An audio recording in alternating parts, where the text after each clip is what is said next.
Okay.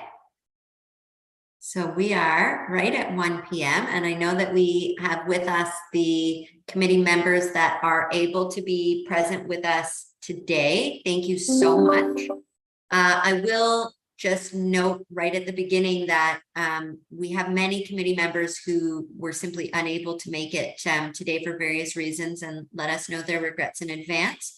And so what we're going to be doing, because this meeting, the intention is really to get feedback and to review. We have a presentation from staff today. So I think the plan is that for those members that are not present with us today for this meeting, we will be sending the YouTube link of this meeting. We will be sending the presentation materials from today to the other committee members so that they can review, they can ask questions if they like to through staff, and basically still try to get their feedback as well. So so that will be happening as well, just to make note of that. And so before we call the meeting to order, I will ask Ms. Fawcett if you can let us know who's with us today from staff and so on. Thank you, Madam Chair. Through you. At this time, I'll just confirm quorum. Missing currently from members of the committee are Francesca Crete, Tara Everett, Michelle McCarty, and Francis Smith. Joining us from staff are Ruth Nordegraff, Director of Housing and Social Services, Heather Scranage, Manager of Housing and Homelessness, and Joanne Boris, Housing Program Administrator. You have myself, Elizabeth Fawcett, as committee clerk, and Ian Sullivan is our meeting host. And I will note, Madam Chair, we do have one member of the public with us at this time. So with that, I'll turn it over to you to get us started.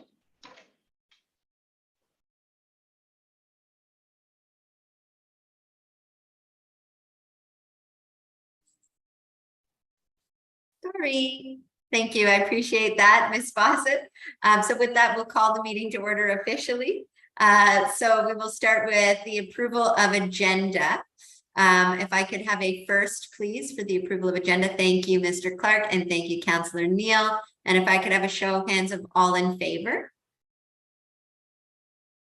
And I think we just lost Councillor Doherty for a second there. Oh. I'm here. I just have it on off camera. Okay, and can I have a show of hands? Thank you. Okay, perfect. So we'll move over to confirmation of minutes. There are no minutes as this is a special meeting to handle one special topic. So the confirmation of minutes will be done at our following meeting. Disclosure of pecuniary interest, if there is any. Good. Delegations, we do not have any delegations today. So then we'll move into briefings. So briefings and business are tied to each other here. So I am going to ask, because we will be having the briefing from staff, that after the briefing, we will have any questions and comments from committee members. And then I will also reach out to the public for any questions and comments from the public. So I see Ms. Nordegraff. Hello, thank you for being here. And I believe we also have Ms. Scranage with us as well. And so Ruth, who is Director of Housing and Social Services, and Heather, who is Manager of Housing and Homelessness, will be present to speak to the committee today regarding the encampment response. So I will turn it over to you. Thank you so much, Madam Chair. Good to see everybody. I just wanted to double check that my sound is okay for everybody. Awesome. Yeah, great. Thank you so much. So first of all, thank you very much for coming together as a special committee. We as staff really would like to take this opportunity to brief you on the various kind of pieces around the encampments response or the encampment pilots that Council has asked us to explore. I will provide you some of the content with that in a minute, but we really see this as an important engagement opportunity with the committee. We will also, and I know this is a very fast moving process, but we're also engaging with many other groups and individuals. And of course, I will touch on that later on as well. So with me, as Madam Chair has mentioned, I have my colleagues, Heather Scranich, who is the Manager of Housing and Homelessness, and Joanne Boris, the Housing Program Administrator, and also Sarah Burnett, who is helping us to capture some of the conversation so we can also bring that back in our reporting back to Council. So in the next slide, and yay, it works. I just wanted to, again, kind of summarize what the purposes of today. We want to brief you on kind of the content and context of the motions that came forward in the special council meeting on May 12th. Give you some insights in the work and activities that are in progress. And I will say in progress because this is literally, we're working on this obviously very hard with many of our colleagues and partners, and give you some insights and overview and an overview of the next step. But more importantly, really have an opportunity for you as members of the committee to ask questions, provide feedback, thoughts on this very complex project. So in the next slide, and I know this might be a little bit small to read, but I know I will promise you I will get through all of these points, and you will be having an opportunity to provide some feedback as well. First, as mentioned, just giving some kind of context and content of the motions that were brought forward.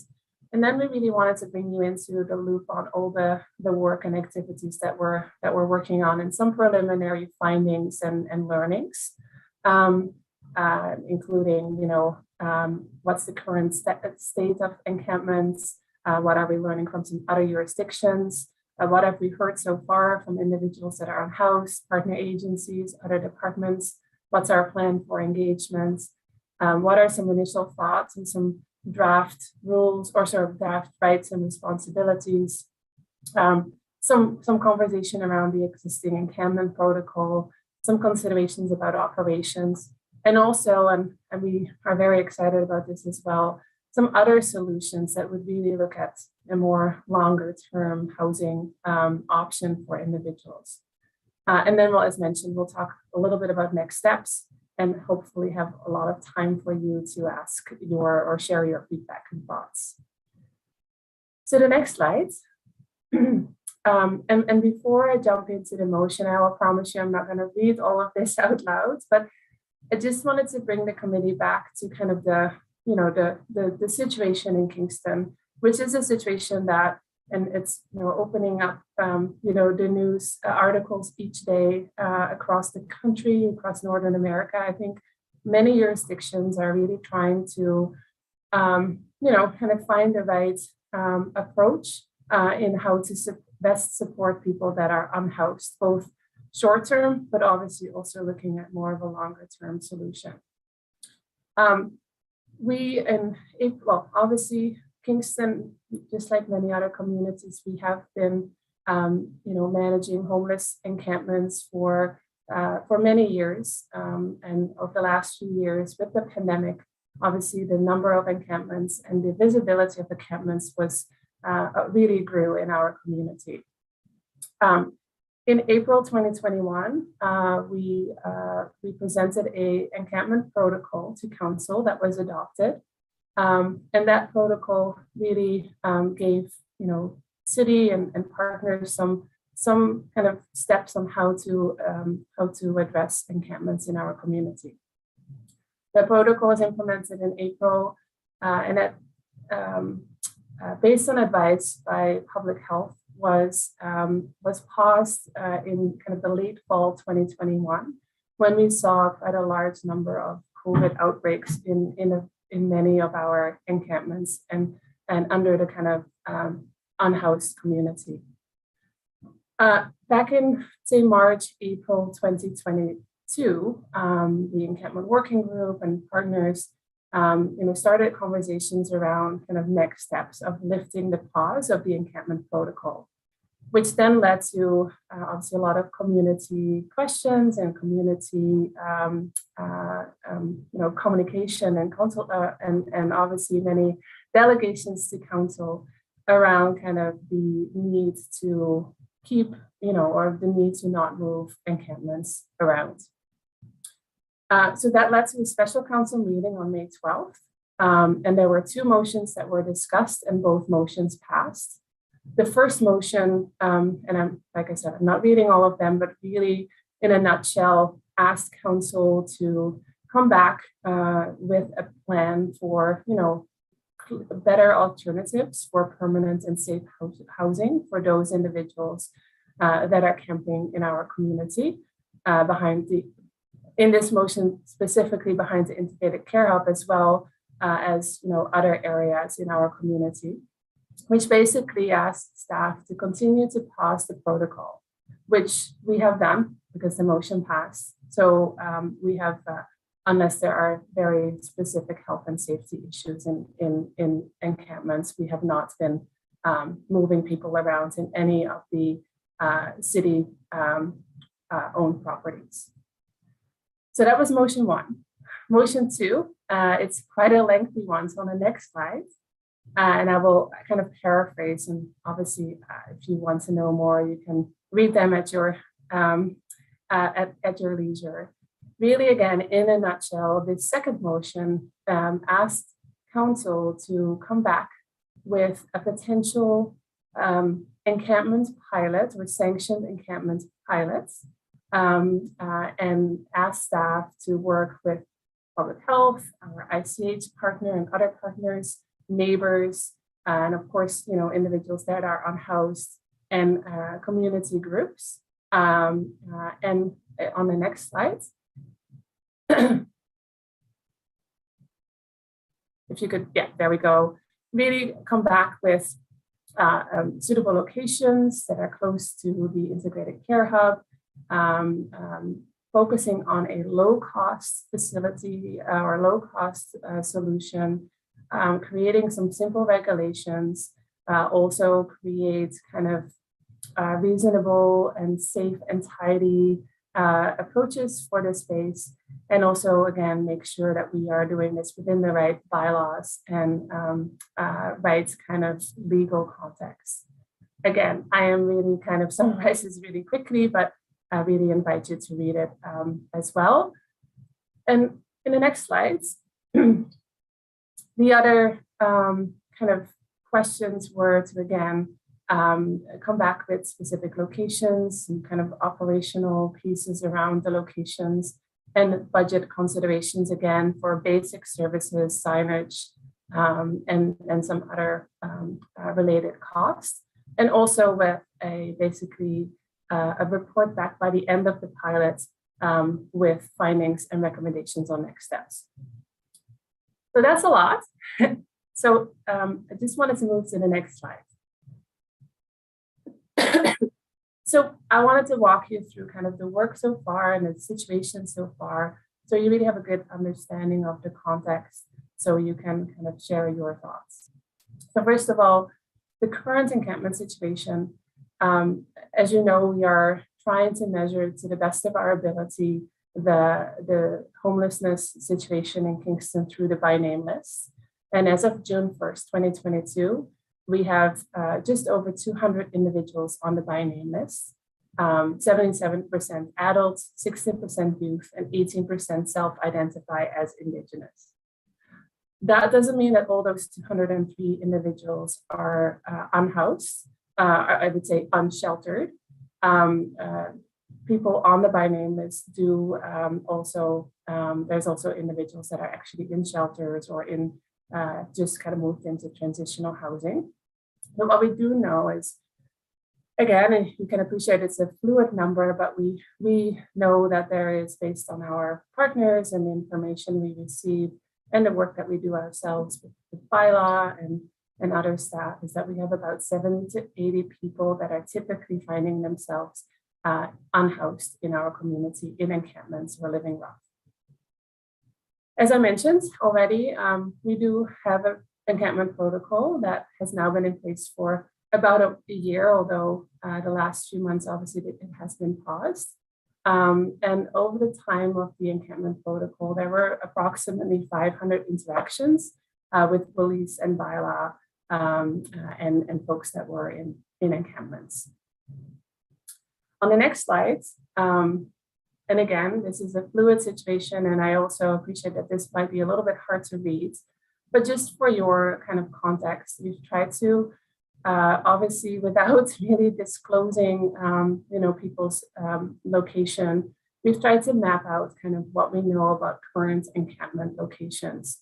And I think this will not be a surprise, but the large majority of the individuals, about up to 60, are located in the Bell Park ICH Inner Harbor area right now.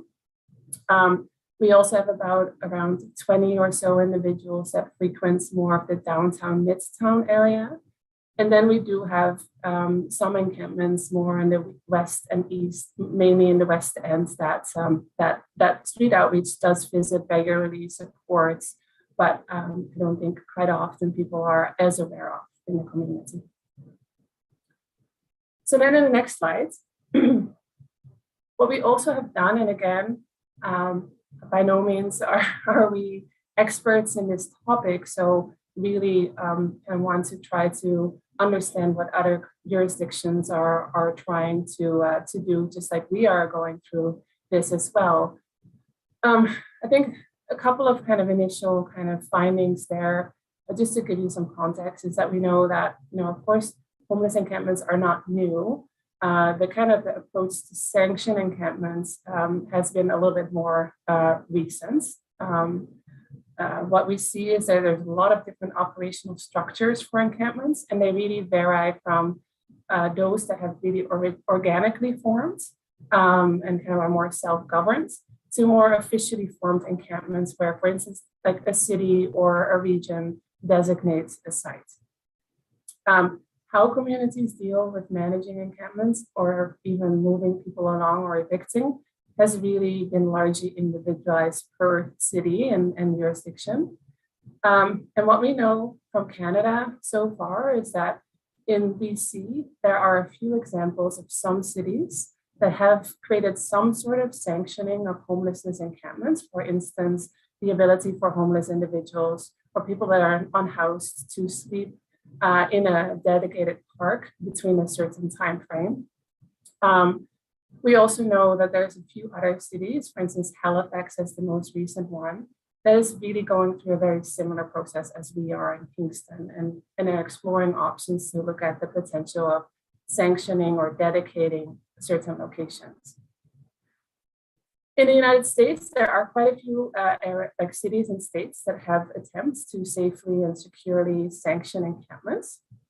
And on the next slides, we just wanted to summarize a couple of the characteristics of those that we've been able to find.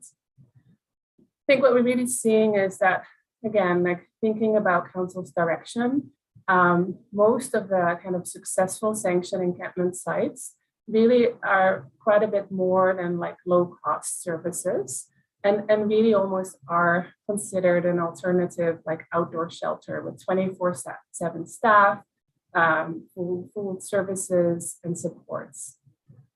We also have learned that mostly successful sanction encampments have a dedicated operator or staffing model and governance model. And it also really then obviously eliminates the ability to camp elsewhere in the community. Also, most encampments have rules and responsibilities, a code of conduct, and really kind of clear kind of expectations for all parties. And we also see that either this is implemented as a stopgap with the impetus to find more longer-term sustainable housing solutions, or sometimes it's really been established as an ongoing alternative, such as an outdoor shelter. So on the next slides, again, like just wanted to give you some context on that. So what we really, what we have done in the last 2 weeks or so, and continue to do, because this is all kind of work in progress, is we have been actively engaging with people that are unhoused. We have not talked to everybody yet, but we're really trying to cast a wide net through our various partners. And we've created a variety of very kind of various questions to really understand kind of the reasoning behind people that are living rough. I will say that this has been an ongoing process. This is not the first time that we or our partners are engaging with people that are unhoused, but we are, again, for the purposes of this task that Council has given us, we are kind of going through this again. And on the next slide, I just wanted to give you a bit of an overview of how that works. As I mentioned, it's ongoing. We've actually worked really well with or the Integrated Care Hub staff has been doing some incredible work with like actively engaging the people that are unhoused in the ICH and Bell Park area. And then Street Out and some of our city staff have and continue to consult with people that are unhoused in other areas in our community. And again, we are getting some good information and just highlighted some initial trends and findings. Generally, we find that individuals are very positive about the prospect of a dedicated location. We definitely hear different desires for locations. Some individuals really would want and need to be close to the ICH Bell Park area. Others would actually prefer not to be there.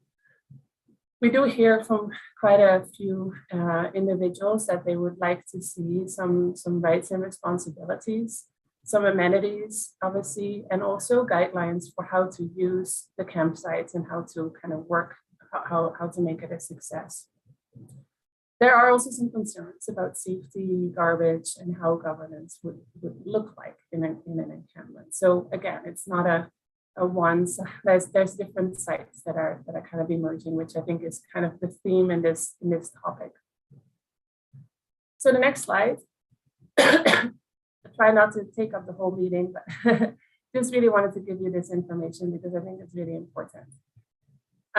We also have had 2 meetings so far with our partner agencies and continue to have the conversation. And again, there's a lot of great information that's coming forward that is also kind of bringing forward different sites and different kind of pros and cons of this approach. First of all, and I think this was very clear as well at Council meeting, is people, partners all point out that the risk of drug poisoning is a real, obviously challenge if there is no option to camp in close proximity of services. However, we also hear some comments around the risk of individuals that might leave their housing if there is a sanctioned ability to camp. So that's obviously something we also don't want to see. Definitely, again, the need for clear rights and responsibilities and some sort of oversight or process. Also a very clear signal that this should not be a solution, but really should be a stopgap. That we really need to look at how to invest the funding in reducing homelessness rather than managing it. Also, some concerns about what happens with those individuals that do not want to live in more of a sanctions or dedicated encampments. And again, some questions around kind of self-governance versus staffing, operating. The need to really look at how do we keep track of individuals and kind of do a dedicated intake so we can really look at a pathway of individuals towards hopefully a more stable situation.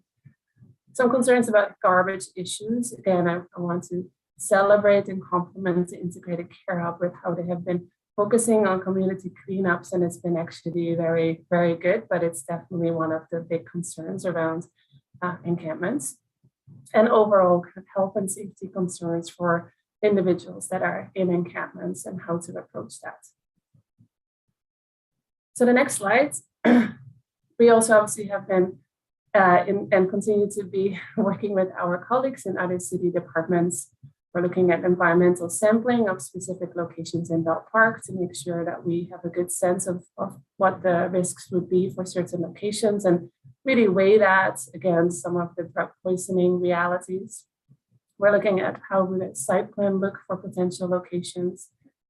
And we're doing some, obviously we're trying to bring together an overview of costing. And just for some of your awareness, costing, even like if you're looking at very kind of low cost models, we would be looking at some basic amenities such as porta potties, a garbage dumpster.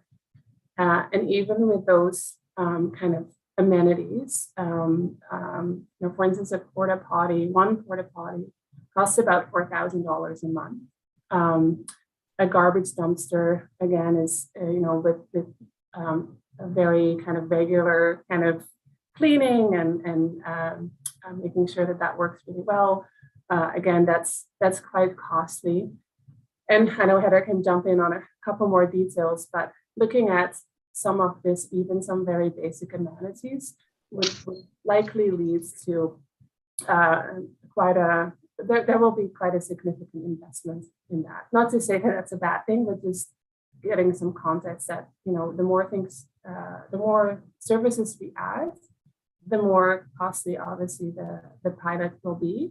And we're really trying to balance Council's request to do this as a low cost pilot. So just putting it out there. Again, we're looking at how would this look like if we operationalize this with like the setup, the intake, and kind of, again, if there's no staffing or no kind of 24/7 dedicated staff, how would that look like if we look at intake? We're also looking at enforcement and kind of how do we enforce or how do we address any issues of potentially rights and responsibilities that are not being followed? What are our bylaw needs and liabilities? And again, most importantly, I think like the health and safety of our of the community. So the next slide. Community engagement, obviously today is our meeting. So again, very grateful for all of you to join. We are, and I know again, this is not, we wanted to make sure that we had the meeting today, but we are looking at early next week. We hope to have 1 or 2 community meetings with community groups and folks that have identified an interest in having a conversation and add comments and context. So that will be shared very soon. And as I mentioned, we already and continue to have some very great conversations and continue to have that engagement with the members of the unhoused community, community partners in the sector, staff, and we welcome any input from the community in this very interesting topic. And as I mentioned, and I think the integrated care staff have done some really great initial meetings with residents in the area, business owners, property owners, and also have already, initiated some really great solutions. So next slide, I'm almost there. We did draft some simple regulations, because I think we need to start to talk about something. It's been based on actually existing rules or rights, I guess, for those camping at Lake Ontario Park. And we've also received looked at some input from other jurisdictions. But it has information about the size of the campsite, the intake of the camper, how to deal with garbage, how to manage pets, no motorized vehicles, no structures other than tents.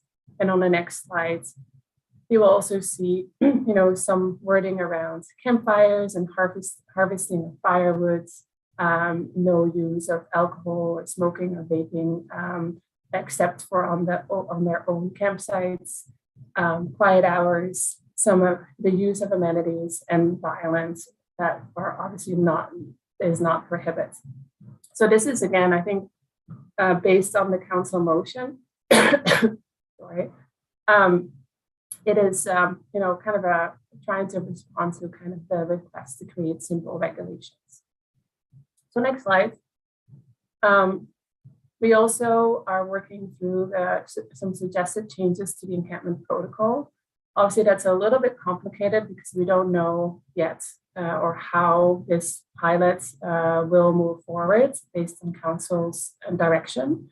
But what we do know is we're kind of looking at working with partners and really looking at The timeframes for the trespass notices, we're looking at, really kind of be specific about what type of areas are really prohibited for camping. For instance, next to a play structure or a splash pad or on a sidewalk. And we're really overall also suggesting that any changes for this protocol will need to allow for a coordinated approach from the city and partners in homelessness individuals.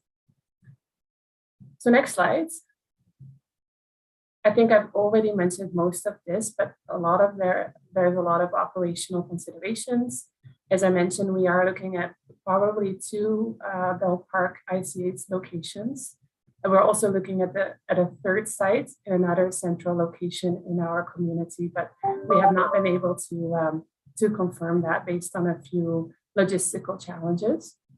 We are looking at the potential of a capacity of up to 60 residents or 60-ish residents. We're obviously trying to make sense of the cost and the basic amenities, their environmental considerations, their enforcement considerations, health and safety, setup time, intake process, and also access, who can access this location. So lots to consider. Would love to hear your feedback. And then the next slide. What I also want to highlight, and this is actually what I'm also very excited about because the team has done an incredible job on this. We're also really want to come to council with some other housing solutions for those individuals living in encampment. So we are looking at the option of adding additional cabins, sleeping cabins, which we'll ask council to hopefully commit to. We're also looking at a creative way of kind of replicating the project that we've worked on, for instance, with Ryandale and St. Andrews, which is adding additional transitional housing or like kind of supported transitional housing in the community. We're asking council to revisit our individual home ownership program and use some of those funds to actually help some of our not-for-profits with a down payment for a house. So very excited about that and think that could lead to additional capacity for individuals that obviously are living on an Ontario Works or ODSP shelter allowance that does not allow them to really get a good housing option. And we're also looking at asking council to use potentially another facility for some interim emergency housing for up to a year. So that will also be part of the I guess the package that we're working on. So next slide. So upcoming key dates today, obviously, is our meeting. As I mentioned, we're hoping to obviously continue a lot of these conversations in the next week and a half, including some dedicated community engagement. And I recognize that this is very short notice, but we also really wanted to make sure that you have a chance to listen to us. Then we basically, we have a special council meeting on June 29th, where council will consider the options and the recommendations, which means that basically our reports will be due mid next week. So lots to still put together. And I think there's another slide. Again, basically a bit of a repeat of what I've just shared. And I'm just gonna ask Ian to see if I added another slide or if this was it. Would you mind? There we go. So that's it. I know that's a lot. I know I probably totally went over the timeline of an official briefing, but I really wanted to give you a good kind of overview and give a lot of, hopefully, information so you can think about it and also share it, ask any questions. Thank you. Thank you so much, Ruth. That was really great, and it's great to see how much thought has gone into it and all of the possible implications, and how we can make sure that that it's well done, and so on. So anyway, I really appreciate that presentation. Thank you. And if that, I know that we're sending that out to all of the committee members who are not with us today so that they can also submit any feedback or comments or questions in. But also if we could have that just distributed amongst the whole committee, including those that are present, that would be great. I will now ask our committee members for their feedback, any comments or any questions in regards to this presentation on the encampment response. And it'll be together with this business item 7. So we'll just sort of roll them into one. We'll move forward now that Ruth has done the briefing. We'll move forward into business item 7 since they're essentially one. And I'd like to be able to also enable the public to immediately ask their questions or share their comments as well. So I will start by opening it up to our committee members, and I see Peter Clark. We have your hand raised, and Councillor Doherty, and then Councillor Neal. So we'll go in that order for the first 3. Thank you. Thank you, Jacqueline. I have a bunch of questions, so I'm hoping I can sort of add and some comments. So I'm sort of asking them all. Hopefully I can ask them all at once. I guess my first overall comment, and I've got some heartburn on the whole subject because while I see it's a slight improvement from where we've been in the past, I guess from my point of view, I don't see encampments as a permanent feature of our housing system, and hopefully Council doesn't see it that way either. But I'm concerned that if we start sanctioning encampments without an exit strategy, they're going to become permanent. And once they become permanent, then I'm not sure if they're serving many people's needs. Anyway, that's a comment. I guess my first question, Ruth, is when you're talking to the folks who are currently camping around the city, do you get a sense that if the shelter capacity was higher, we would have fewer people living in the rough? Thank you, and to you, Madam Chair. I will start, and I know Heather and Joanne probably would love to jump in here as well. But again, I think there is not one group of people. It's not 70 to 80 unhoused individuals that exactly have the same needs. I think there's certainly, and again, like the pandemic has certainly kind of exacerbated that issue of shelter capacity and some people not feeling, even before the pandemic, people necessarily not feeling comfortable accessing the shelter, but the pandemic has not helped. So there certainly are people that even if they would have more capacity, they would still not necessarily want to access. I would also say that some individuals may not also be a good place for them in a congregate living kind of environment. So I think there's a group of people that regardless of capacity probably would not, sorry, I'm getting over a cold, that are not going to access shelter services. I think there are some individuals that would. And we have continued, and there is actually a report in Council next week around the homelessness system as a whole and shelter. We've seen some good success, for instance, with the warming center. We've seen some good success with the integrated care hub. We're also asking, and this is public knowledge, like we have asked for a dedicated women shelter. So I think we're definitely seeing some solutions coming that would help people to access those. But again, it's a hard answer. I also think that some individuals may, when you ask somebody today in a certain situation, they may have one answer, but people are not, they need a place to be safe and stable. And that might mean different things for different people. I don't know, Joanne or Heather, if you want to add something there.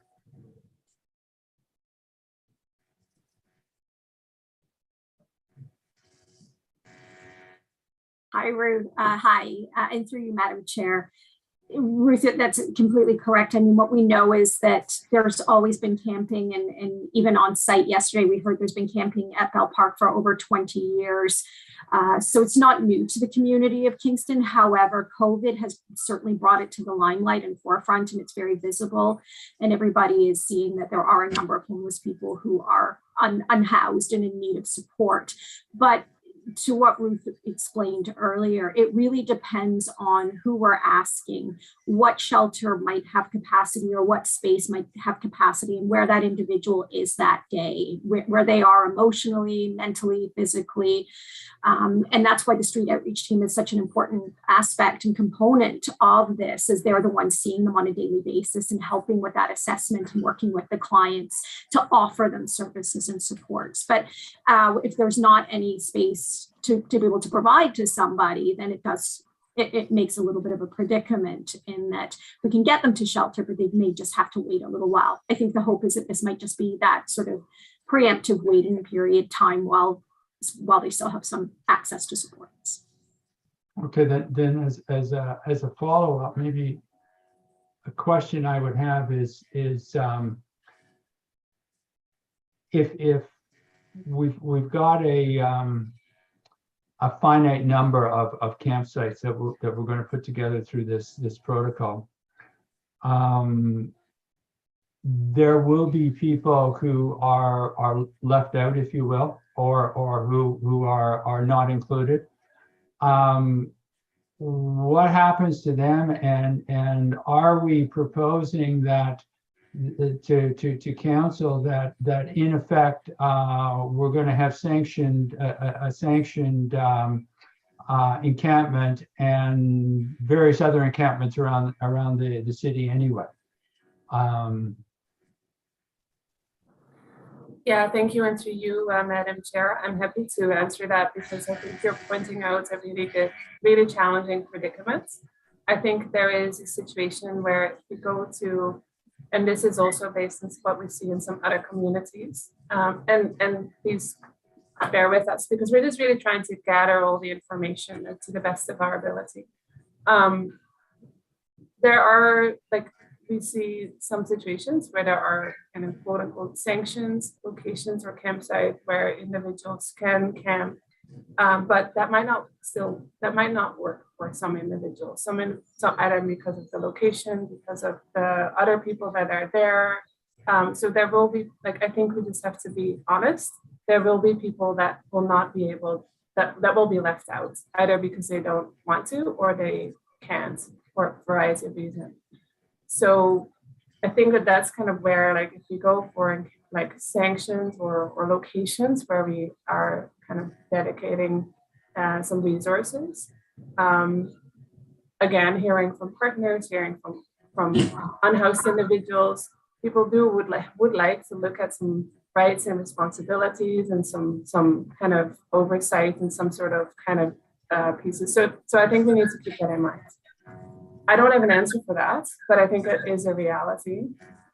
Just like we have the same with shelters and housing, and I guess maybe really quick back on your previous question. I think what we also see is that some individuals really need, I feel like I sometimes have a bit of a broken record, but need really dedicated supportive services to be successful, to be successfully housed. So sometimes it's individuals that have been housed but were not able to maintain housing because they were not able to receive the supports that they needed to successfully stay housed. So to your question, Peter, I think it's definitely a reality that we also see. Like, if you go for dedicated locations, it's not going to, some people may choose not to go there or may not be willing to access, for instance, an intake process or other issues. Madam Chair, if I can just make one more comment, and then I'll mute my mic and let someone else have the floor. Just to piggyback on what Ruth was saying, I would really strongly advise that whatever we do has, and I realize it'll increase the cost, but has support services wrapped around it. Because if we don't do that, we're really putting a very small Band-Aid on a gaping wound. And what we need to do is try and help folks who are having difficulty more than just, obviously we want to find them a safe place to live or help them find a safe place to live. But there needs to be more than just that as part of this to be any sort of successful. Thank you. Thank you very much, Mr. Clark. Councillor Doherty, go ahead. Thanks, Madam Chair. Well, Ruth, thanks for the opportunity for this group actually to give some feedback, because, a couple of years ago, we were all frustrated that we didn't have that opportunity. So I really, really appreciate that. I found the map where you showed encampments are taking place very interesting. And kind of raised a concern when the solution was that we would have 2 to 3 sanctioned encampments of about 60 people, because that is a congregate setting. And it looks to me that there are people in the West End and in my district and in different districts who are individuals with individual needs, or there may be 2, 3 people, and they don't want to be part of a large group, right? So that's, I guess maybe we'll start with that. A bit like Peter, I have a bunch of questions, so maybe you could speak to that one first. I'll kick it off and prime Heather and Joanne to jump in, but I think that's definitely what we're hearing. And it comes back to kind of Peter's comments around there's not like one group of people with one preference or one need. We know that there's definitely, and I think this is from a staff's perspective, I think Council's conversation in May was very much focused around the ICH and Bell Park area, which certainly is something where, we are looking at, but we're also aware of other individuals that would rather not necessarily be, in that area for a variety of reasons. We also know that some individuals, even if they're not, we also know that, again, some of these individuals, although it's fluid, and we also don't want to point out where everybody is because there's lots of concerns around it, but may also not even access any of these sanctions sites. So we are looking at that. But then again, finding a space that's appropriate is definitely not super straightforward. Joanne, do you want to jump in? Yeah, I mean, we've heard loud and clear, and so has Counsel, that there are a number of individuals and their support teams that believe that encampments might be in their client's best interest for a period of time. To echo Peter's concerns around that just being sort of a new homelessness initiative, I'm not sure that that's what our hope is either. I think what we're potentially looking at is the recognition that individuals have been camping for decades. Those who don't want to be found probably will not and will continue to camp and may be known to some support services, and that might be enough for them at that point in time. But what we really want to ensure is those that are camping and are visibly camping, that we are reaching out, that we are providing the assertive engagement to connect them to the system, so that when spaces arise within the shelter system itself, or Concession Street, or the tiny homes project, or whatever other solution comes into place, that these individuals can be fairly prioritized with their peers and have an opportunity to be able to access services and supports. So really, one of the main functions, I think, of a preferred location is that staff will be able to find their clients a little easier, potentially, and again, work in assertive engagement tactics to try and link them up to services and supports, and to continue to offer those so that individuals are moving through the continuum of housing, knowing, as Ruth has mentioned on many occasions, that it really is there's no one size fits all remedy for this. I hope that helps. Thanks. And with the sleeping cabins, obviously it was very challenging to find locations because of the services. And it looks to me like the encampments need the same services as the sleeping cabins. But the benefits with the sleeping cabins were the low numbers, like the 10 people with great service, very much supportive of the community engagement, and people took ownership, and it was such a positive experience. So that leads me to two questions. Is it possible to kind of replicate that in almost every district, but maybe on a smaller level, and services could be a little bit reduced? I also had a question about portable toilets being $4,000. That sounds like a lot. And I was just trying to check with my husband. He didn't answer back, but we used, like, construction industry uses portable toilets. I didn't think they were $4,000 a month, but yeah, I guess more, I just fear that large model, like when I saw the 60, I think that's problematic. Like that's not giving the individual need. Like if people might have experienced so much trauma, they need to be on their own, or they need to have that space, and they can't be part of that 60. So we're not really solving it. And I don't see the shelter system part of the permanent solution either. That's not, all of these things are just temporary solutions, right? Thank you, Councillor Dorothy. I'm happy to comment on a few of your questions. So first of all, on the cabins, we are definitely seeing some interesting findings through that project. Keep in mind that that's a fully staffed model, so 24/7 staffing, which does not necessarily fit with Council's direction of a low-cost solution for the sanctioned encampment approach. But it's definitely something that we're looking at. We're obviously proposing some additional cabins, but we're also coming back to Council hopefully in August with the future kind of sleeping cabin, with some future longer term sleeping cabin projects. So definitely something that we're learning from, but it's as much as it's definitely successful, it's not necessarily, it's a little bit of a different model with full amenities, kitchen, foods, showers, all of that. So I think it definitely is interesting to learn from. The cost of the porta potties, this is based on our previous encampment supports, the Bell Park encampment, some of the porta potties and the costs that are currently at the integrated care hub.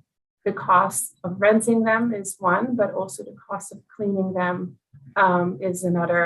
And we've just done our analysis based on what we learned over the last 2 years. So there is definitely, the use, and also the use of the potential sharps and other, pieces of kind of garbage in the porta potties, and that is a reality. Like we can pretend that that's not happening, but it is.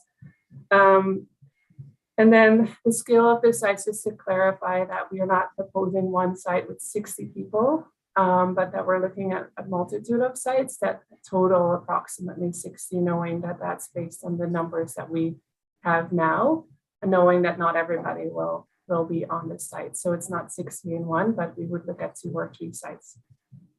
I hope that answers the question. Yeah, thanks. Just one more question is, how much are we exploring including the residents, the individuals, as in, could we hire them to do cleanup? How can we empower them to be really part of the system, and also pay them for that, so that they have some resources to help move on?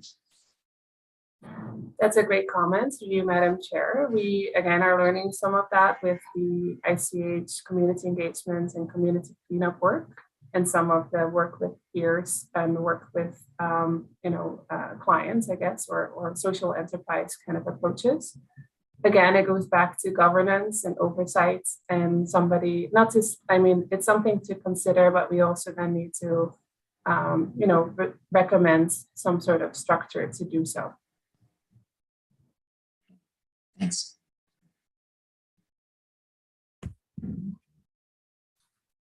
Great. Thank you, Councillor Doherty. So then I had seen Councillor Neal's hand right at the beginning, and then we have Ms. White after that. Thank you. And I look forward to getting the slide deck. This is my 3rd of 4 meetings today, so I'm definitely need to look it over again, and I'd appreciate that. A couple of things. I was curious why, and perhaps you've done this in a different context, but why we haven't spoken to them about what seems to be a real reluctance to use shelters, even when there seems to be available beds. And I know probably in a different time, a different context, you've asked those questions. Do we continue to have just a single provider for shelters in from the cold? Is that currently the situation? I'm happy to start, and Joanne will jump in as well. So we do have actually multitude of providers. We have included the warming center in the system on Concession Street. Yeah. We have the integrated care hub. We still have actually a quite successful housing focused shelter at home-based housing. We have motel overflow, self-isolation. We have additional transitional solutions, 113 Lower Union, Ryandale. So we have EFRI, Kids of a House. There are a lot of appreciate different, that all yeah. of those are, I hate to kind of suggest they were kind of emergency situations where we've gone to integrated care hub, which had surplus, and therefore we gave them an opportunity to have 50 additional sites, I believe is the number, and a warming center, which is still operational even after winter. But those are, I wouldn't define those as shelters in my mind, because they aren't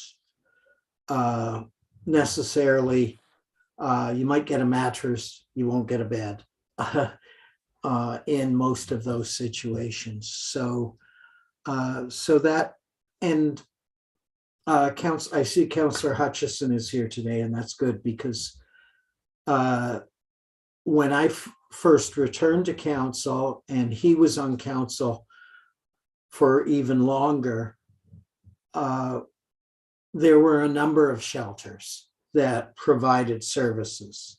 There was Ryandale, there was Dawn House, there were a number of those shelters, and I'm just wondering, shelters aren't a permanent solution. I accept that. But when I speak to some of the people who are living in the rough or whatever and say, well, why haven't you used a shelter? I know COVID affected that greatly, but there are a number of other reasons, and I trust that you've had that same conversation with them and that. So yeah, go ahead. No, and I guess for you, Madam Chair, as I mentioned, we do have a lot of other alternatives. And I think, first of all, not to kind of divest of your question, but this is not a unique problem to Kingston. We are all seeing the real issues of not having been able to invest for the last 30 years in affordable housing, the pandemic, the low social assistance rates. We are in a housing crisis. Nobody is arguing that. We all know that. And I think we just have to, as a community, accept that and look at a multitude of solutions. One of these solutions is definitely a housing first dedicated shelter, which we have. And again, and as I mentioned, next week, there will be a reporting council with the homelessness procurement piece that will give you a good oversight of all of those different components. We need to continue to invest in, sorry, I'm going to ramble on for a little bit, but We need to continue to invest in housing first, prevention, diversion. We've all learned from the really hard work that you as a committee have done as well over the last few years that we need to focus on prevention. We need to focus on dedicated housing first supports for people to keep people, find and keep people housed. We also need other solutions. We need a dedicated women's shelter, which we're proposing. We need a dedicated lower barrier approach for people to maybe just stabilize first and then move into a housing first focus, which actually we're seeing some really great results with the warming center. We need supportive housing. Some people will just not function in a shelter. They just need to be able to go to a safe place. They may need to be in a place where they can continue to utilize substances and get the right supports. They may need to go to rehabilitation. They may need to go to long-term care. There's so many different situations. Sleeping cabins. I guess what I'm saying is, Councillor Neal, there is definitely so many conversations happening in the system to make sure that we have the right balance between shelter, transitional, supportive, health services, to really do our best to provide people with options. But I think it was also, something that came across loud and clear, in the special council meeting that you were part of, that, what is actually appropriate housing? How much can we offer as a community? So anyway, I appreciate that we have done a number of transitional housing projects, which I'm very supportive of. And some of those shelter providers in the past have transitioned into providing those transitional housing. Don House has, Rhinedale has, and so they've taken their skill set and no longer operate a shelter, but they now operate transitional housing, which I think is excellent. They do a good job of that, and so I appreciate that. And I'm glad Councillor Hutchison is here today, because he has been lobbying for decades for more affordable housing, and clearly we need to make the capital investment now that the province and the feds don't make as much, and we aren't building the mixed affordable housing, co-op housing that we used to as a result, and that's definitely affected our capacity as well. So sorry, babbling on, but thank you. If I might, Councillor Hutchinson, I think you raised a really good point, though. When you ask why some individuals will not go to shelter, there's two main reasons for that. First and foremost, home-based housing has been given a very difficult task of running a housing first focused shelter. So the mandate has been that they work with individuals who are looking and contemplating finding permanent long-term housing. That's their actual mandate. Their mandate is not to just bring in people to have a bed overnight. And I think there's a little bit of misconception about that within the community. So if I just want to sleep there for a week and then leave, it's not the right place for me, because I'm supposed to be working on moving through the housing system, or that bed stays clogged for that period of time with no outcome for me or anyone else behind me. So we had training last week with org code, and the question was raised, do we need more shelter beds? And should we just throw open the doors and abandon the housing first approach? And the messaging we received back from org code was a hard no. We don't change our housing first mandate. And in fact, we don't need more emergency shelter beds, because those who would like to use them will use them. That what we have to do is engage better and connect far better with the individuals who don't want to be in a shelter situation, because their trauma is so great that even being inside of a building and having to sleep in the same room with someone can be terrifying in the extreme. Or having to get up in the middle of the night 8 or 9 times to have a cigarette wakes up everybody within the building. I totally support the whole concept of housing first. But there are people in situations where they aren't housing first at this time in their life. They aren't housing first candidates. They need a shelter. And I find it troubling that we're suggesting, well, if you're not housing first, this shelter is not for you. So I've spoken too long. I'll turn over the mic to somebody else. I think Andy's ready. Yes, please go ahead, Andy. Like Councillor Doherty, I want to say thank you to the staff, because 2 years ago, from what I can remember, there was an uphill battle, and now it seems to be a leveling playing field. I like the idea of actually looking at encampments for the simple reason that everybody is unique. Everybody has a situation, but I feel the biggest things for somebody who is unhoused is the ability to be able to start trusting. And it doesn't make no odds whether it's an organization, a person, the city council. They need to feel that they are able to be safe and that they can trust that they will get the help. So for me personally, I'm quite excited to see how this thing's going to go. The fact of doing a number of encampments too, I am really happy about, because again, some people do not need the full supports of the hub. A lot do, but some don't. So for those who don't need the hub services, to be able to be somewhere else that is more secure for them, and that the outreach workers can go and be with them and help them, and you know, they can still feel safe, is wonderful.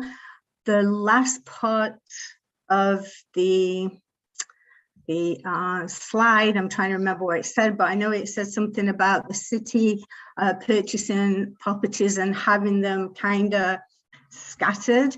I think that is a fantastic idea, because it gives people the opportunity and they can work in smaller groups and continue with the supports. Transitional housing is great, and you know, being part of Dawn House, we are still supporting. So even though the women may move on, we still support. So it doesn't make no odds how long somebody is dealing with something, knowing that they have the opportunity and the trust from a group to say, hey, I still need help, is so vital.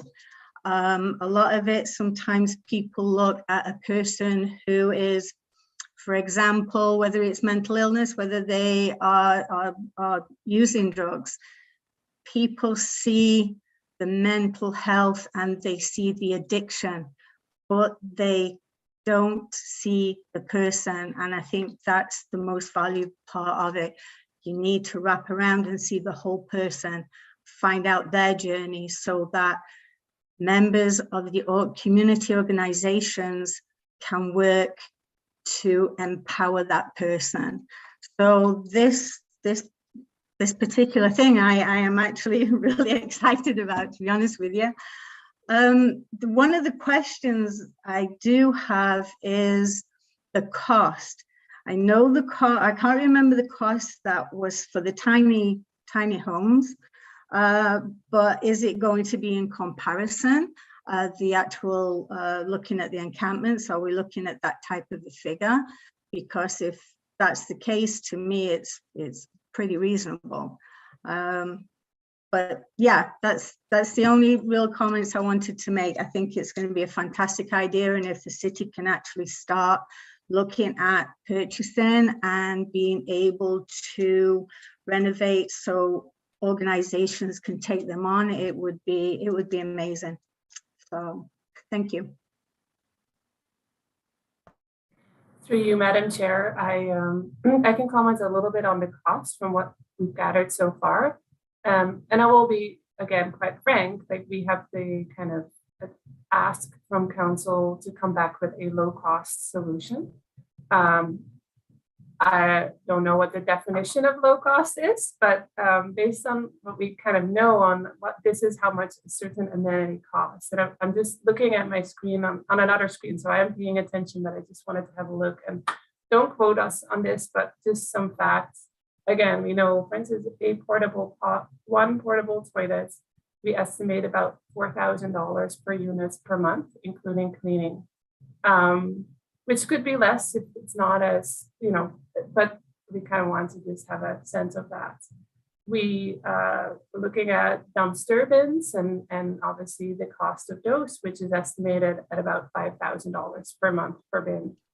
We're also looking obviously at like, what does this mean from a staffing perspective? Like, do we need additional bylaw staff, for instance, that will come and do a check daily to see if things are going, or if the simple rights and responsibilities are actually being lived by, I guess. We are not, again, suggesting that we don't feel like Council has asked us to come back with also a full staffing model for this. It appears to us, based on the motion, that the Council is really asking to say what's a low cost, low rule kind of approach, which, so costs can really range. We also see other communities. Again, if there's models out there that are fully staffed 24/7, that really, become quite costly. So I think the predicament that we're in is, I think everybody will agree that we don't want to see this as an ongoing, solution, that it really needs to be a temporary approach, and then work with those people in the sites to then get into more permanent solutions. We need to look at like some sort of exit plan, or like, how do we at some point say, okay, this was this is the next step. And as mentioned by you, Ms. White, I think it's also looking at other solutions. So how do we look at, for instance, the cabins, other transitional housing solutions that actually provide people with maybe a little bit more of a humane solution. I don't have the cost of the sleeping cabins in front of me, but I know back in November, we started with about $400,000, that most of that has been used, about half of it, to actually procure the cabins. So the staffing, and again, I think this is also because the provider is putting in a lot of volunteer time, has been fairly, affordable. But again, like, those are all pieces that continue to be a little bit fluid, just because we're trying, like, but we also, or I guess the last thing I will say is, we are seeing different types of costs and models in other communities. I think we're all looking at following Toronto and how they're approaching things with bringing in security to secure parks to prevent people from camping in parks. We're seeing, I think, Joanne, I think it was Hamilton that spend about $60,000 a month on some of the garbage removal of a downtown encampments. There are all sorts of different kind of costs and figures that we're just trying to make sense of to get a little bit of a better estimate for Council. There's one other question I'd like to ask.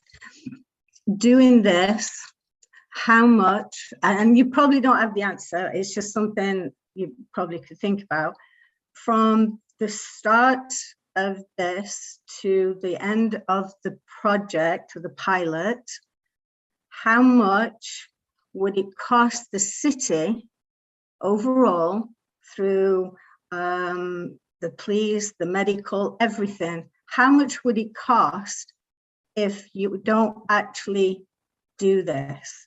So the cost against what we could end up saving and the betterment for the unhoused. Because now we talk about, it's going to cost $4,000 to use the washroom, but how much would it cost if they weren't using the hub and we had to have the paramedics come to save somebody's life. That's what I'm kind of looking at, is the overall cost. So it's the expense against, you know, how much it would be for the pilot project. In, you know, a rough figure, but I doubt very much you've got the answer to that one, Ruth. It's just... No, I don't have that in my back pocket, but I do. The one thing I would like to comment on, if I may, just for food for thought, I think is that, and clearly we don't have all the answers here. That's why we're also like want to have this conversation. But if council says yes to dedicated encampments, there certainly will be some savings in one way. But I think we also need to continue to keep in mind that it doesn't mean that everybody is going to camp in those dedicated sites. We will have people that will still be, that we still need to move around because they're not choosing to camp there. There might be issues. We may need to, like, we also need to look at how do we approach that? What if something is really not working and we may need to, you know, close something down? Like, I think we just need to really have an honest and transparent conversation around, yes. And I think Joanne mentioned this earlier, we definitely see, you know, an opportunity to have people in a dedicated place and kind of know where people are at so we can provide services. But it doesn't mean that that's then preventing any other encampments from popping up, or cleaning, or other, you know, issues that need to be addressed, or EMS services needing to go into other locations. And that's what we've heard from partners as well. I think everybody's kind of trying to juggle that. Like, there's definitely some good, interesting components of this, but there's also some things that we just really don't know, and it could potentially add some other challenges that we may not anticipate. I hope that makes sense, but it's just really not a clear-cut kind of answer. Thank you. So, Mr. Clark, I see you have your hand up again, so you can speak, and then following you, I will speak as well before going to the public. Thank you, Madam Chair. First of all, a comment, and just about Andy's comment. I would suggest, Ruth, that figure might be a good one to have in your back pocket. Indeed, maybe part of the presentation to council, because we quite often focus on the cost of doing things, and we miss the cost of not doing things, both in financial and in human terms. And one of the difficulties that we have in Ontario, unlike other jurisdictions like Alberta, is that we run a really diverse budget system. If we were in Alberta, everything comes out of the same pot. So if you're saving $50,000 on EMS, then that can, you know, you can move that a whole lot easier. So just, you know, when Andy said that, I thought, gee, that's a really good thing to bring to council.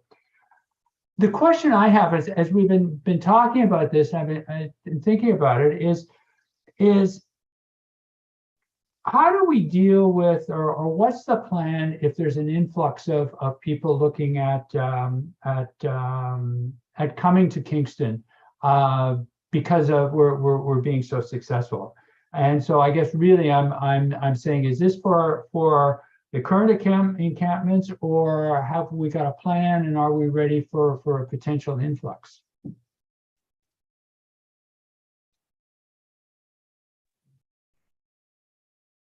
I think that through you, Madam Chair,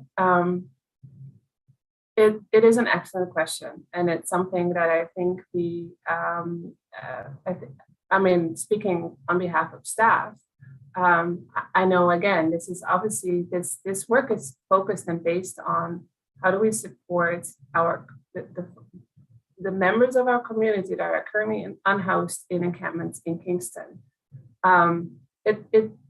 It really creates a bit of a polarizing conversation. Like, are we, you know, for instance, we have been thinking, like, ideally this would be focused on individuals that want to be accessing services, that want to kind of be part of a coordinated intake, and really like as a temporary solution, are, staying in encampments.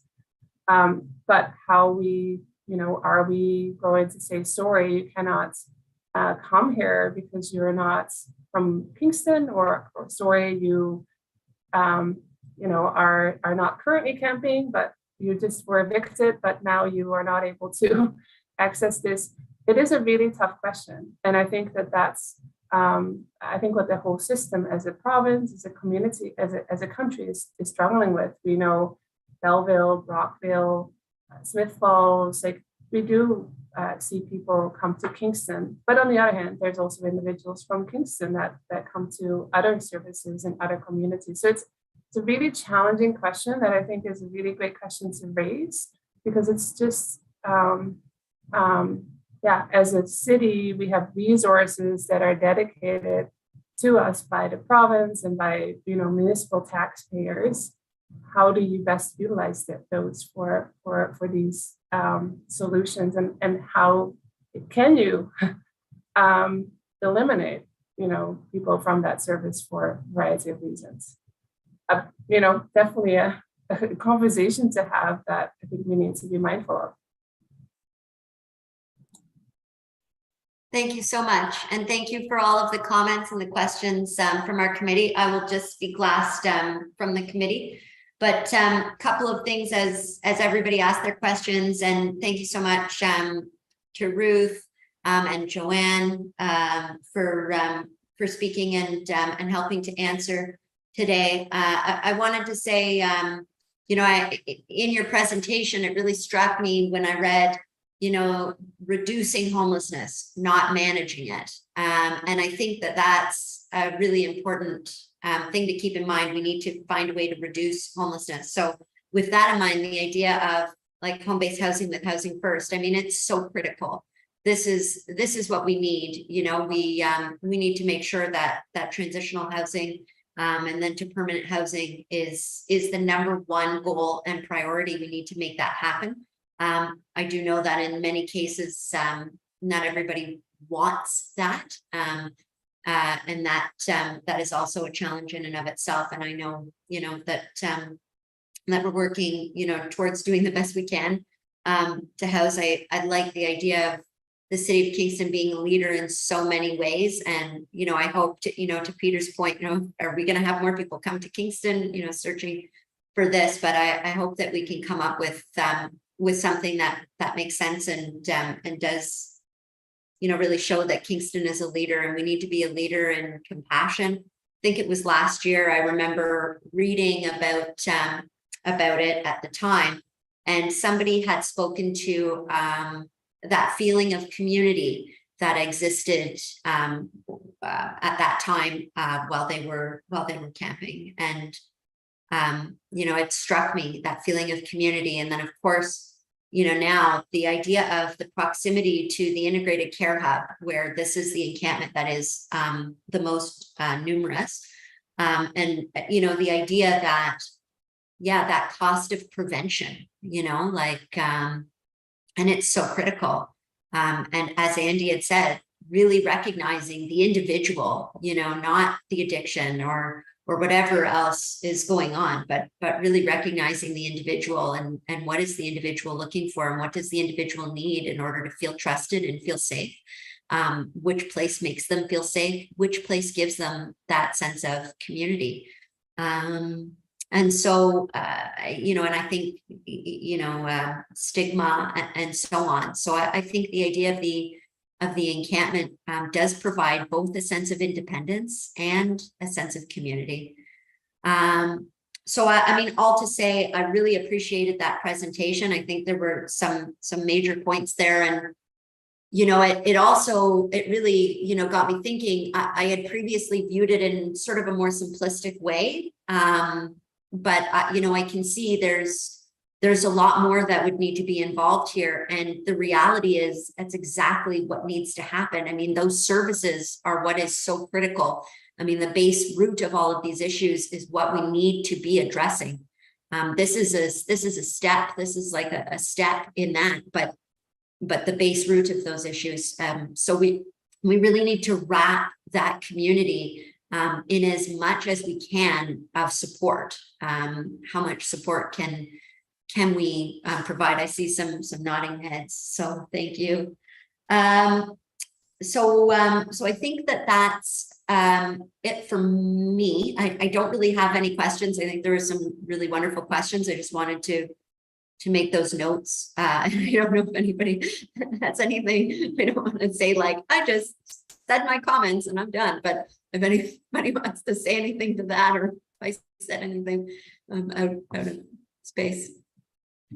Okay, great. So I will next look to Ms. Fawcett, if you can share with me if there's anybody from the public with us. Thank you, Madam Chair. Through you, we do still have one member of the public here. For that individual who's joining us, if you'd like to add to the conversation or ask any questions, if you please raise your hand in Zoom, we could welcome you into the conversation as well. Just give a couple moments here, Madam Chair, to see if they wish to speak.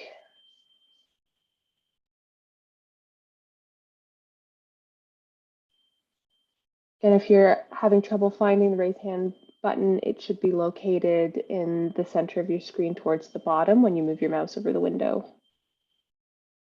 There we go. And we have Saida Jaffer with us this afternoon, Madam Chair. Hi, thank you. I don't have a lot to say. I found this conversation really helpful and I appreciate all the work staff have done so far. I just had one quick question, which is about broader community consultation. I saw that there was a reference to that starting on June 20th. Will that be primarily through the Get Involved page? And so we can just keep our eyes peeled there. Thank you, and to you, Madam Chair, and yes, thank you, Ms. Jaffer. We will kind of try to touch on as many places as possible, but yes, Get Involved, scheduled to be launched, I hope either today or tomorrow. We also have all the contact information of individuals that have identified, obviously an interest in being part of that. So, and I think you're on that list too. So there's definitely going to be some communication around that. We recognize it's very short notice, but we really would like to hear from as many community groups and individuals that would like to share their items. Also, if people through the Get Involved site, for whatever reason, people are not able to join, we will also have another way for people to share their thoughts. That would be great, because I think some people find that interface challenging if they don't have a login or don't know how to set one up. Thank you so much. Thank you so much for that. Ms. Nordegraff, do we want to check in again and see if there's anybody else who wishes? Oh, sorry, I see Councillor Doherty also has her hand up. Thanks, and through Madam Chair. I'm just trying to visualize it because I think Mr. Nordegraff was correct. It's complicated. So now I'm trying to imagine what happens when on June 29th, when Council votes on this, and unfortunately I won't be able to attend that meeting, but what happens if we support the plan? What's the timing? And say we support the plan, and what happens if a person is still has an encampment? Just going back to Peter's question, are we then saying those people will be evicted, and will the old eviction protocol then be enacted? Like, what advice, what will the report include for all of those different kind of measures? Like what, and the timing of it all? Thank you, and through you, Madam Chair. So there definitely will need to be some setup time, which we're also trying to work through for the dedicated locations should Council want to go that route. But we do recommend that we have an encampment protocol that doesn't technically allow individuals to camp in city-owned parks and properties. And private properties, but that's not something that we as a city obviously have as much jurisdiction over.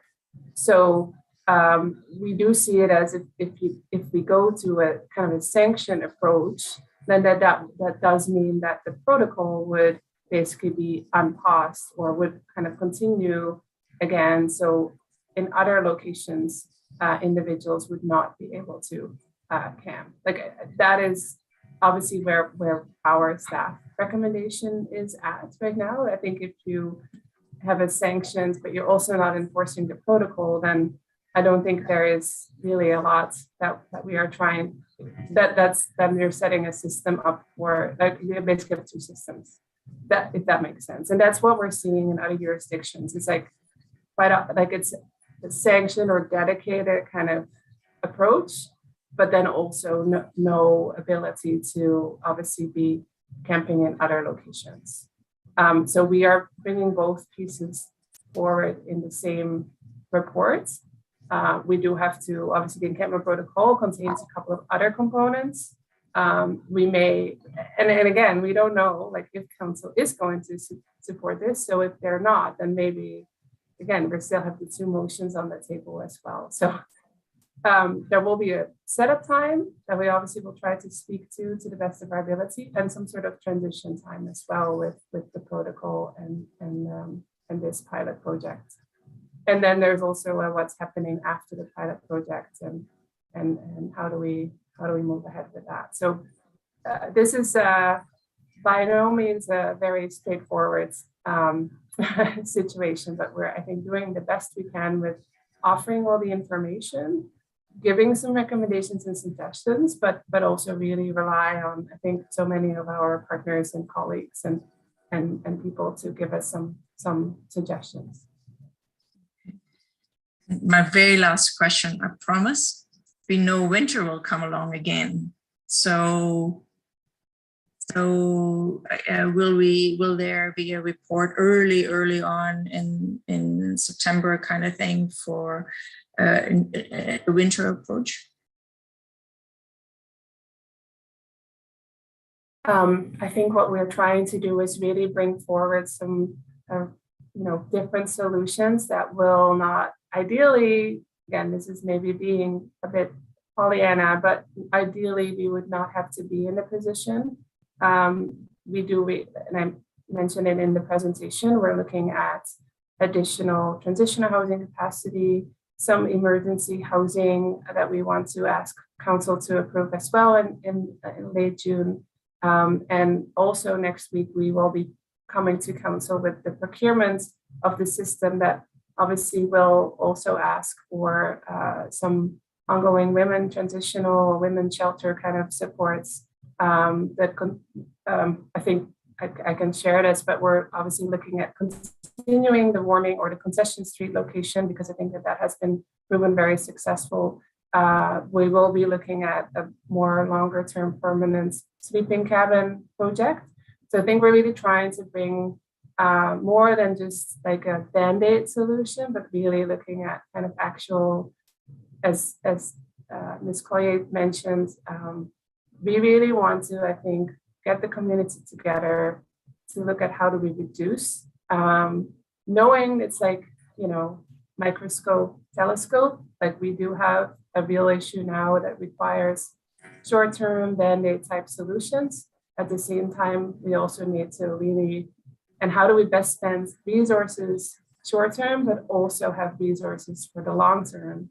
How do we get more housing built? How do we get more supports in place? I know I'm kind of going on here, but yes, there will be, I think, a multitude of reports or a multitude of kind of packages to Council with different kind of components that we're, again, really trying to wrap our heads around. Thanks, Ruth. That sounds very positive, actually. Thank you so much. Ms. Fawcett, did we want to check again with the public quickly if there's anybody else? And I see Councillor Hutchison is also with us. I don't know if you wanted to say anything or had any questions. I believe that Councillor Hutchison does have some questions. There are no further comments from the public, Madam Chair, so we can go to Councillor Hutchison. Awesome, thanks.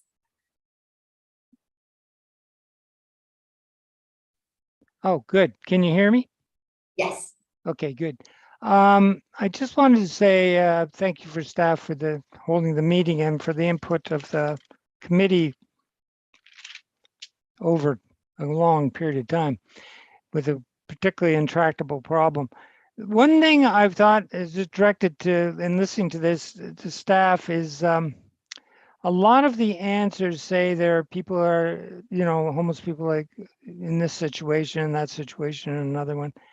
And it tends to make me think that, first of all, I take the approach that we have to approach this as homeless population is difficult to configure, and there are subgroups within subgroups.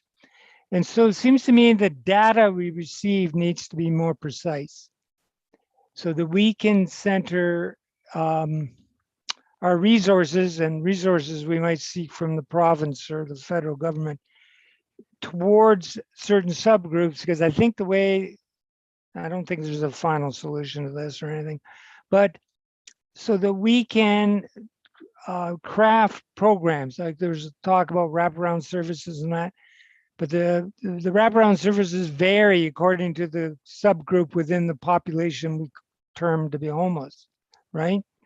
And the only way we're going to deal with this is to deal with it as if it's layers of an onion. We'll get to this group and then that group, and maybe, we'll say there's 80% of that particular group we've been able to do or divert to detox, which is impossible because there are not enough detox beds.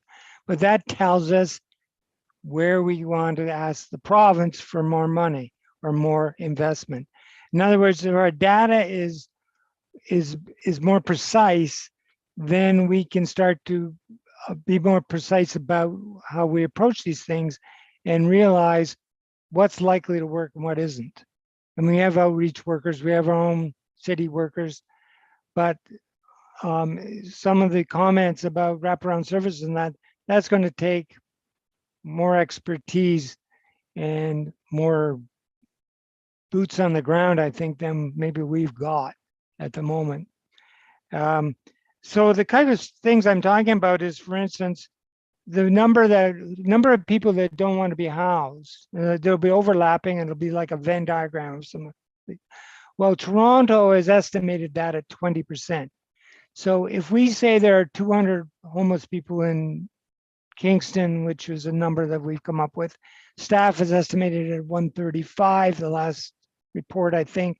So somewhere between 40 and 27. So I know how many there are. We'll know where perhaps we can focus our resources better and sort of try to whittle away at those different subgroups and getting people into different situations. The other ones is from out of town. The last numbers that staff estimated this report last year, I think, and perhaps other counselors or staff can help me out here, but I think it was around 20%. So the same numbers, 40 to 27. So depending on what you think the population is. So I'm encouraging, I don't know if staff has the resources to do this, but to deal with this, I think we need to be more precise about what we've got and what the situation is. Incidentally, one other reason, I just want to add this note, because I've got calls about this from people. One of the other reasons people don't stay in the shelters is violence and theft. And I get that from people who have been homeless, and it's not the fault of the staff. Of course, it's going on without their knowledge, and no one's fessing up to it. So partly because staff can't put their finger on who's perpetuating this. And then, of course, although they do get people, and that's one of the reasons you're denied entry. So, or more often it's drugs. I know this from talking from the cold. It's drugs, and the violence isn't just about connected to other inhabitants of the shelter, but staff as well. So I think we have to keep that in mind. So but that's just a footnote to my previous comments. That's it. Thank you.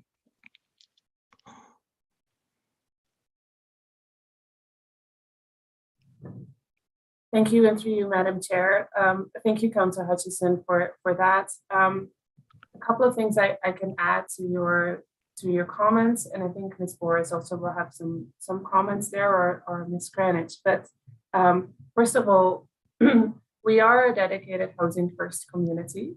So we do have every client a very good we do intakes and we prioritize needs. And so there certainly are kind of subgroups, I guess, between, and that's a really important notion. And I think it's also helpful to just continue to repeat that as a community, that we cannot look at how do we create this one solution, because this one solution is not going to work for everybody. However, housing first is kind of our focus. Housing first, it's going to, ultimately everybody needs to find appropriate housing for their situation.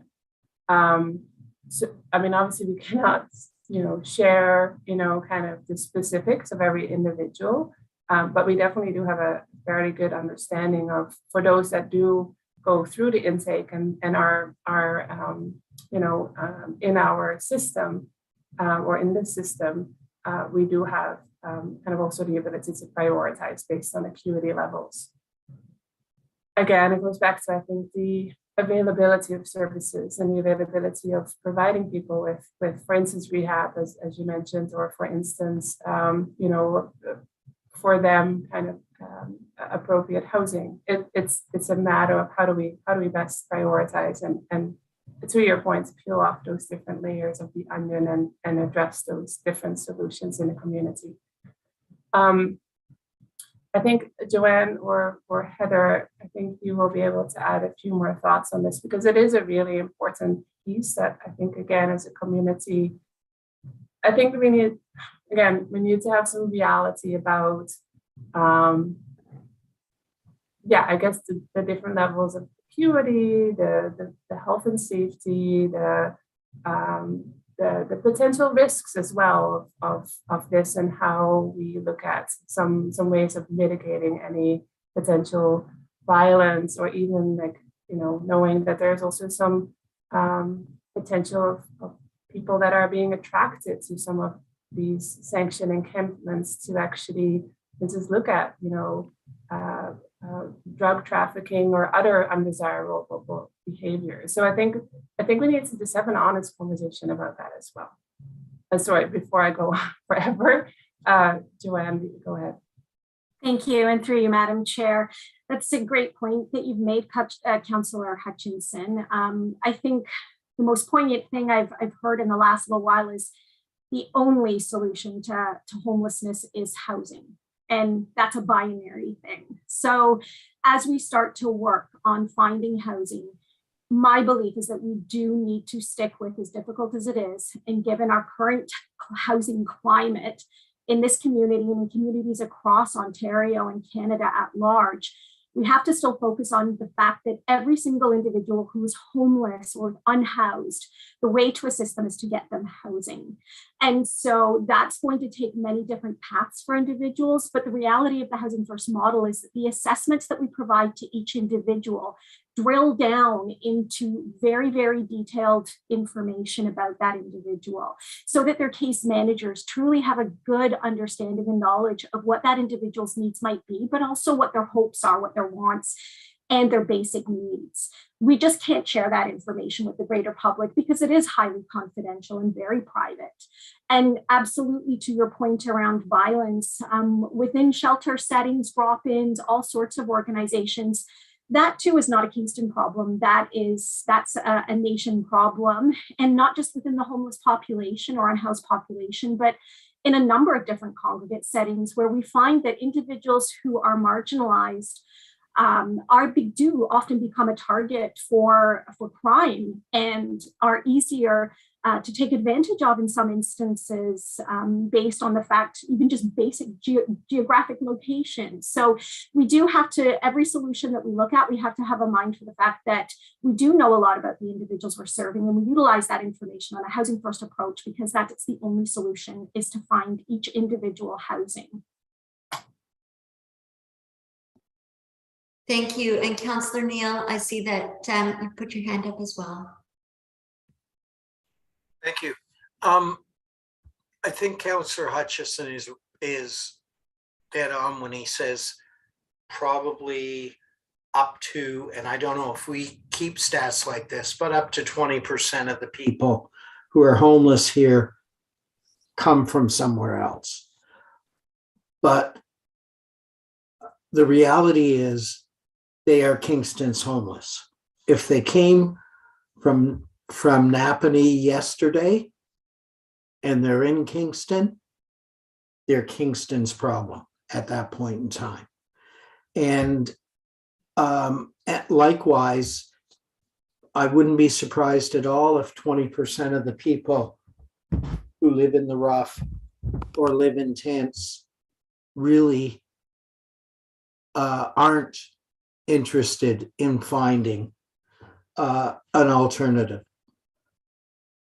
Having said that, we have to deal with the realities. And the reality is, I mean, when I taught up in Elgin, people used to get me angry by saying, yeah, we have a welfare system. It's a bus ticket to Kingston.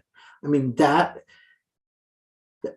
a reality. Kingston, we are a kind of regional hub, and regional hubs, the same as if you were in Toronto, regional hubs attract people from away.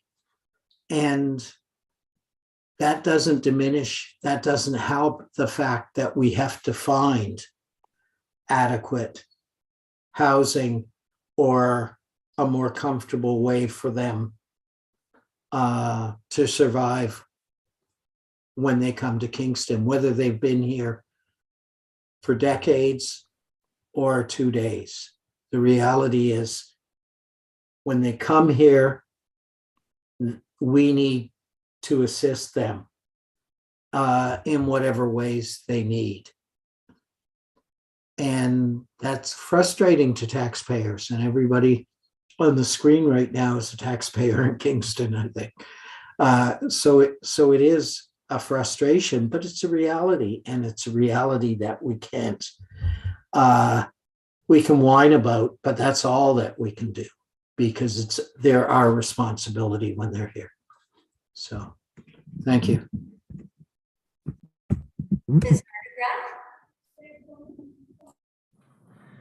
Thank you, and through you, Madam Chair, if I just may, I think it's a delicate conversation that even on a regional and provincial level, needs some attention. I think implementing a provincial by name list approach and some consistency with data will help us also better understand the provincial challenge, and instead of just really looking at a localized,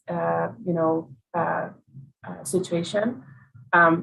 What I will kind of share is obviously the challenge that we face, and I mean, of course, we're all here because we care and we want to come up with real solutions, is that our provincial funding does not necessarily equate, in kind of the potential regional, center for some of these human and social service needs.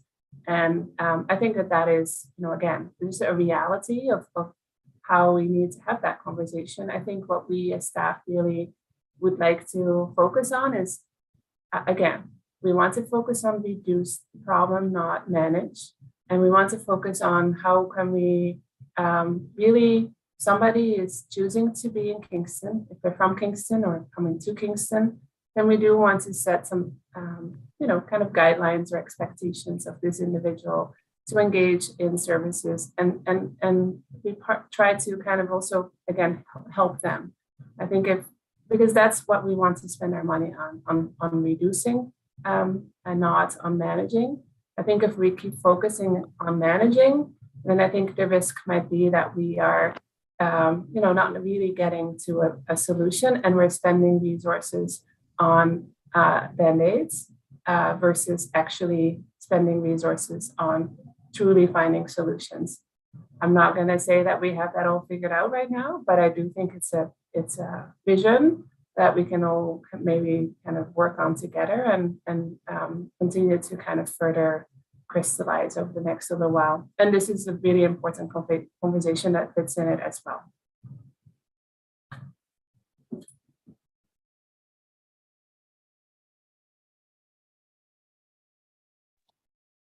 Thank you. Okay, Ms. Fawcett. Thank you, Madam Chair. Through you, I just noticed that Ms. Jaffer does have her hand raised again. Would it be allowed for her to have another comment at this time? Please. Thank you so much, Madam Chair. I just had a few questions that maybe I'll ask all together so that I don't have to have as much back and forth if there's time. Just about the rules and regulations for the encampment sites. I'm just wondering if people who are currently camping have been consulted or have shown a draft of those rules just to be able to comment on how to make it work, and what are their thoughts on what might be challenges there. And likewise, just wondering about, ideas for how to navigate intake. I'm just thinking about the question, what will happen if this sort of incentivizes people to leave housing to move to an encampment? And I just think people who are currently living in encampments might have some solutions and ideas about how to respond to some of the challenges that staff are trying to figure out. And just wanted to encourage consider talking to them about some of that if that hasn't already happened. And I had a question about the Housing First model. Does our approach to Housing First in Kingston require that people need to meet certain rules before they will be helped with finding a home? So for example, do they need to be sober or, that kind of thing? Or can you access help with finding a home regardless of your circumstances and realities? Thanks. Those are all my questions.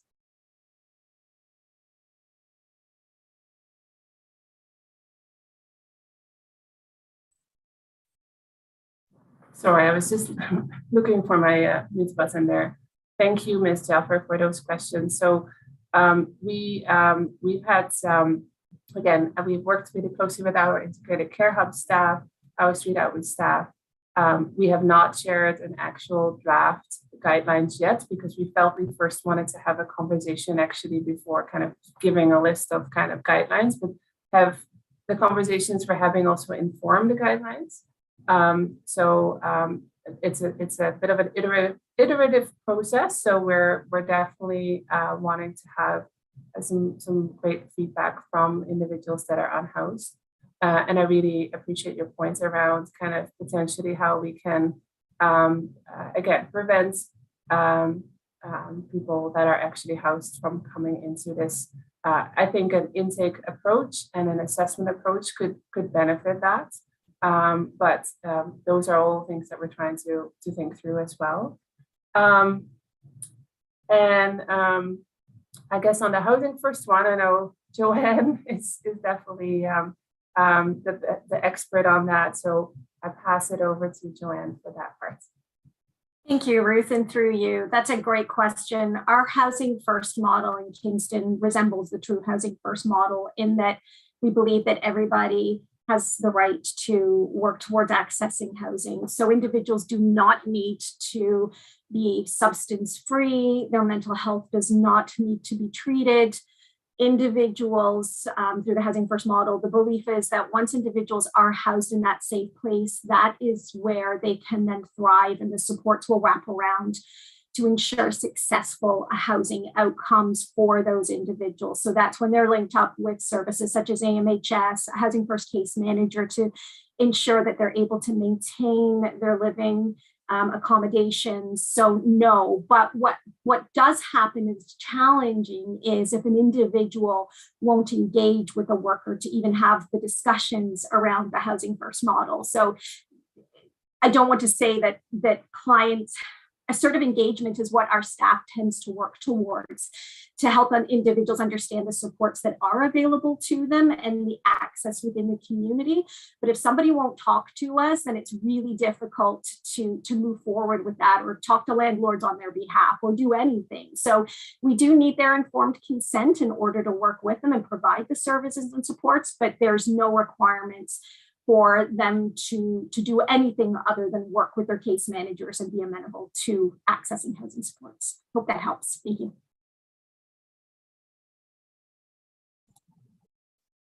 Thank you so much, Joanne. And those were awesome questions from our committee and from Ms. Jaffra. Thank you so much. So I think that will conclude the business portion, the briefings and business portion. We're almost 2 hours in from there. Thank you so much, everyone, for giving this the comments and questions that it so deserves. And this report was for information purposes only. There is nothing for our committee to vote on. This was again for feedback and continual feedback. So if you continue to have more feedback, please send it through to our clerk, Elizabeth Fawcett. She'll be happy to receive it. So number 8 is motions. We have no motions. Number 9, there are no notices of motion. Number 10 is other business. No other business had been reviewed at the outset of the agenda. Number 11, there was no correspondence as well. And number 12 is the date of our next meeting. So the next meeting of the Housing and Homelessness Advisory Committee is scheduled to be Thursday, July 14th at 1 p.m. And then the last item is adjournment. If I could have a first to adjourn today's meeting. Thank you, Councillor Neal. Thank you, Ms. White, for second, if that's okay. And then if I can have a show of hands for all in favor, please. Thank you so much. Have a great rest of the day.